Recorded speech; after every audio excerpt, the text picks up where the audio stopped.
All right, I seem to have another two equations, and I want to see what x and y will solve them, where these will, cross paths. Because once again, these two things look very circular. Like one of them's got to be like in the middle, and then that one, I don't know what's going on. But basically, they're going to have some intersection points, and we're hoping to see if we can find those points of intersection. So we're going to work with these two equations and see what we get. So we got equation 1 and we got equation 2. Now, I think it would be easier to solve for y squared in the second equation and plug it into the first. But I'm a substitution method type of person, so I kind of like to do it that way.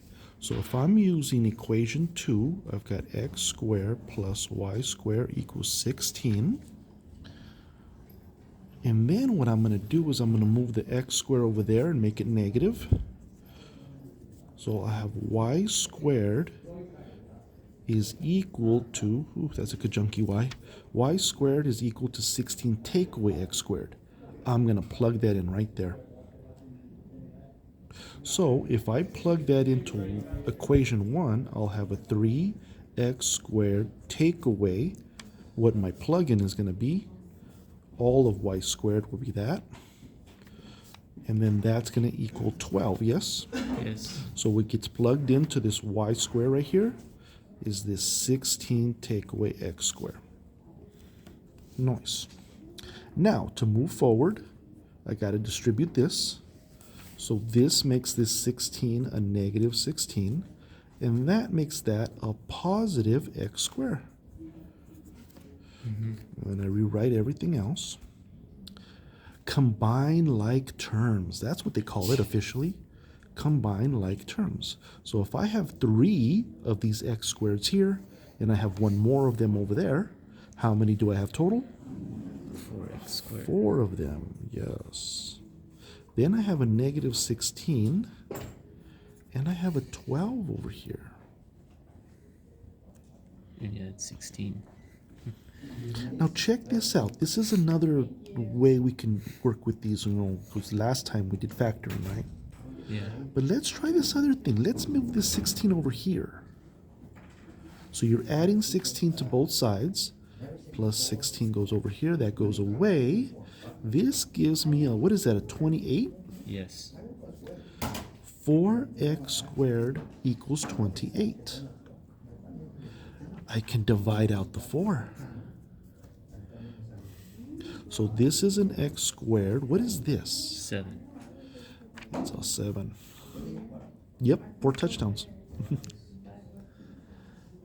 And then if I do my square root thing, I get something a little bit ugly, a little bit conjunky, but if I square root both sides, because we're square rooting, we got to put our plus and minus. Our x is equal to plus and minus the square root of 7. Ugh, conjunky. But that is a number. Don't be afraid. We'll leave it exact, but if we just wanted to know what that is, the square root, if the calculator would turn on, please. Thank you. Square root of 7 is just this number, 2.645, blah, blah, blah, blah, blah, blah, blah. But I don't want to write that big old decimal. I'd rather have it nice and exact. So I'm just going to leave it at that and know that it's just some number. All right? So don't be afraid. We found that. So we got to do like last time. These are two different numbers. A positive version of this number and a negative version of this number. Yes? Yes. So let's try letting the x be the positive version of that. And let's plug that into, say, which equation? You mean the second one? Yeah, second one looks easier, right? Yes. Yep. And that equation says x squared plus y squared is equal to 16, and x is equal to positive 7. So this x becomes a positive root 7. Squared. Plus y squared equals 16. So don't forget to rewrite everything. And look what happens when we plug it in. The square root gets taken out by the square, and it unlocks that 7. Plus y squared is 16. Yes. Yes. Oop, I was writing in. So just for recap, because I forgot where I was on the camera, we plugged in the root 7. And then here we see that the square and the square root will take each other out, leaving just the 7. Now we have just this equation. The 7 can be moved over. I have a y squared equals 16 take away 7. What is this? 9. Oh, how pretty. We square root both sides, but when we square root, we got to do the plus and minus. Yes? Yes, indeed. So y is equal to plus or minus root 9. What is root 9? 3. Just a 3. But it's a plus and a minus 3. That's right. It's 2 values, just like this turned out to be 2 values. So in this context, when x equals root 7, y will equal positive 3, but also when x equals root 7, y will equal negative 3. These are 2 solutions. Yeah, root 7. So on that graph, root 7 was just a 2 point something, right? Yeah. So 1, 2, 3, 2. And then if you go up 3 and 3, those are 2 intersections for whatever circles we have. All right, let's see if there are any other intersections. Those are, Does your solution set like that? yeah, 35. Or square root 7. Nyahaha, nyahaha. But now it's the negative. Nyahaha. Now we can do the other piece of the puzzle. Let x equal the negative version Root 7. of root 7. Let's try it.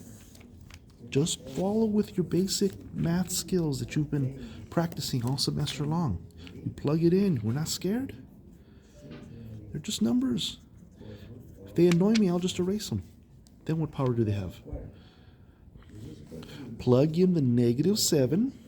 That's negative root 7 squared plus y squared Is 16. equals 16.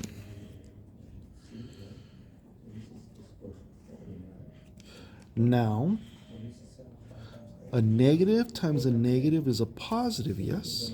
Yes. I mean, it is a positive. Because this is just like root 7 times Negative root 7. root 7. So that's going to give us a positive number at the end there. And what are the square and the square root going to do? They're going to annihilate each other, Yep. leaving just the 7. We got another 7 again. Yeah. It is what it is. Plus y squared is equal to 16. You move the 7 over. Y squared is equal to 16 take away 7. That equals a 9. Y squared is equal to 9. Square root both of them, remembering to put your plus or your minus. Y is equal plus or minus root 9. Y is equal to plus or minus 3. So when x is negative root 7, we get a positive 3 and And negative 3. root 7, a negative 3. Oh, yeah. That's how you find it. That's pretty interesting. Those are our 4 solutions. Those are our 4, I can't speak. Those are our 4 points of intersection. So that means we got a couple of other points, right? Here's the negative root 7, the plus 3, and the minus 3. So now I think that means that this is going to be a circle that's oval, ellipse that's longer along the x-axis, right? That's right. So that's going to be something like some oval, like a football-ish. That'll go through these points. And then this is just a circle. So that'll go like this. And that's why they intersect at those 4 points. Yes. Very crude drawing, very crude, but basically that's kind of what's going on here. That's why it intersects in 4 places. Yes. Does that make sense? That totally And makes sense. there are your 4 points of intersection. Thank you. So bingo, that's how you knock out another one of those questions. That's right.